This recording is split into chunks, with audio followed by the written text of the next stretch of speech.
Britain and the EU are careering towards a Brexit deadline in less than 40 days, and the political tempo is only becoming more frantic and more uncertain. In the British Parliament, internal party divisions have accelerated into full-blown resignations.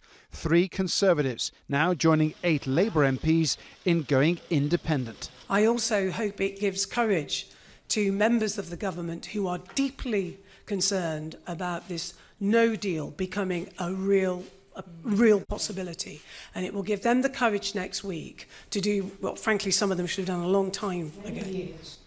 In their joint resignation letter, the 3 former Conservatives say that their final straw was the government's disastrous handling of Brexit. It was unconscionable, they wrote, that a Conservative government was recklessly marching the country to the cliff edge of no deal, and they lamented a failure of politics in general. The resignations were the elephant in the room at the weekly session of Prime Minister's Questions. Despite the 11 new independent MPs sitting very noticeably in new seats in the chamber, neither Theresa May nor Jeremy Corbyn acknowledged them. Ian Blackford! This place is at war with itself. The Tories and the Labour Party are imploding. Scotland deserves better. We need a way out. Are you expecting a breakthrough, Prime Minister? The British Prime Minister's way out was to travel from London to Brussels to meet the European Commission President Jean-Claude Juncker and his chief negotiator Michel Barnier. They did not shake hands for the cameras, and in fact the fancy dress unicorn protesters outside looked more optimistic than the diplomats inside.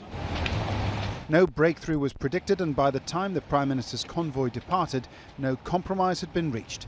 But there is a growing sense of time running out, and some suggest that the emergence of the independent group will embolden other dissenters. We don't know how it will impact how it all turns out, but it does make it look that now that there's a new independent group, that will make more independent action from other MPs more rather than less likely. Perhaps the most interesting aspect of the resignations of these 11 MPs is not their individual grievances, but the collective grievance that politics in the UK is broken and that a political landscape dominated by just 2 main parties is ill-equipped to deal with the polarising nature of the Brexit debate. The real test will be how many more MPs they can persuade to join them ahead of the meaningful vote on the next step for Brexit next week. Paul Brennan, Al Jazeera, Westminster.